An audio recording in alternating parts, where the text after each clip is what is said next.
You are listening to ChartingWealth.com's daily review for the day beginning Tuesday, the 2nd of February 2016.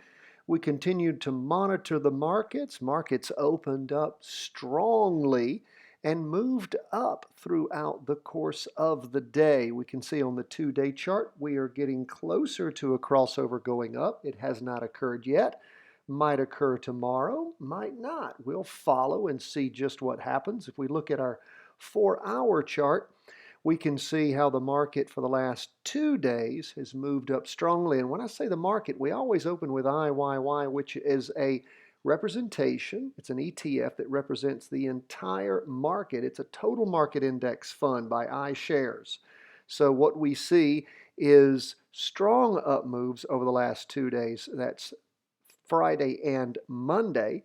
And the crossover occurred back on the 4-hour chart, the half-day chart, way back on the 21st, and has continued to, well, it slid sideways for a while and then started up again, like I said, over the last 2 days.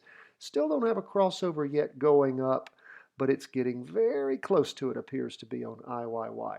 Next, let's go to, and just for the record, IYY, the total market was up 0.22%. Now, what do we see with the S&P 500?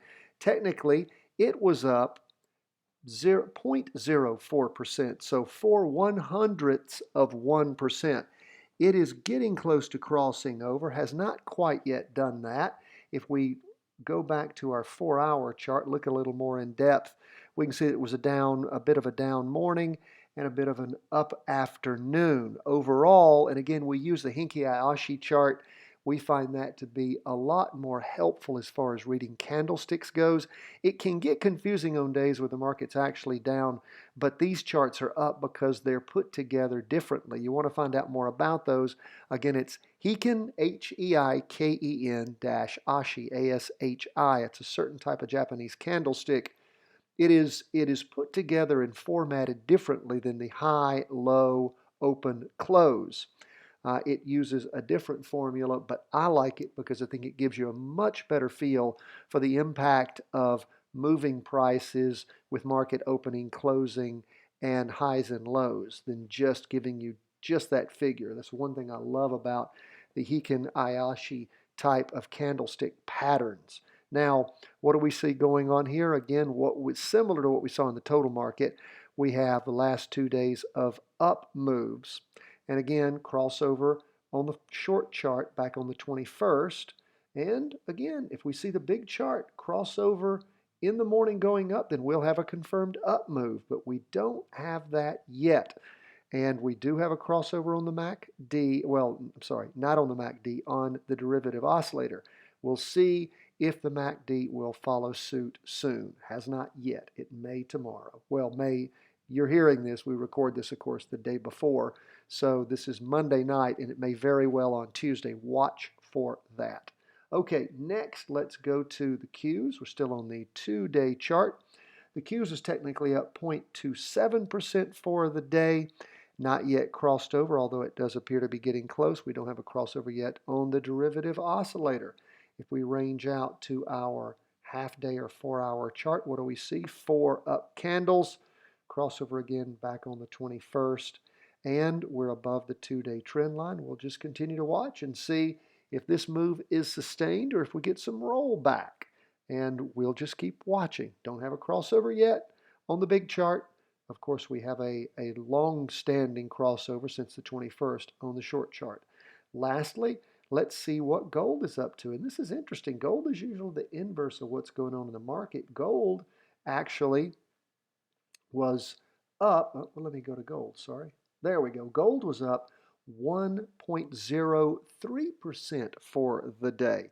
Gold crossed over back on the 14th of December and has continued, well, it slid sideways and down a little bit, started moving up on the 5th through the 11th, then down and sideways through the 19th, and then really started rocketing up on the 25th of January and on up today. Nice gains in gold. Now, typically, gold runs inverse to the market. If the market's doing poorly, gold moves up. Well, gold is moving up, and we seem to be getting close to a potential crossover in the markets. What do you think is going on? Well, maybe that up move in the market is not as strong as one might think it is. Let's just keep watching. Remember, we pay attention to the charts, not the noise. The charts show us what's really going on, not the media. And we're going to switch over to our 4-hour, which I want to see is continuing to work. It is. We crossed over on the 20th, going up on the 4-hour chart. If you stayed in, it did not cross over going down. The derivative oscillator did, but our MACD didn't. And it started moving back up again nicely. Hopefully, those of you who have been trading gold virtually have been doing well in it and are learning how to read these stock charts and how to make virtual money in gold. Those of you who listen every day, you know we're not a stock calling service. We don't tell you what to do with real money. We do like to have you practice virtually trading and see what's going on. Well, that is where the markets ended the day on Monday as we go into Tuesday, the 2nd of February. Hope this February started off nice for you. Continue to pay attention to what's going on. Join us every day where we review the markets for you and with you. If you don't have our layout, you need it. We will be happy to send it to you. Just go to chartingwealth.com, sign up for our daily report, which is what you're hearing right now, our daily review. You get our weekly review also. We'll send you a link to our layout at freestockcharts.com. Also, you'll get a link to how to read a stock chart, our video that you will love. We get nothing but compliments on it. Quick, down and dirty, simple, which is what your charts should be. This is not supposed to be complicated. If it's complicated, you're not going to figure it out. You need simple rules that you follow day in and day out to figure out how the market really works, when the charts are working for you, when you can count on them, and when you can make your trades, your investments, and start making up your own mind. Again, everything we talk about here is virtual, but it gives you real life experience. So get involved, get busy, learn how to do this. You will not regret it whatsoever. And guess what? It ain't costing you anything except a small investment of your time on a daily basis. Thanks so much from chartingwealth.com.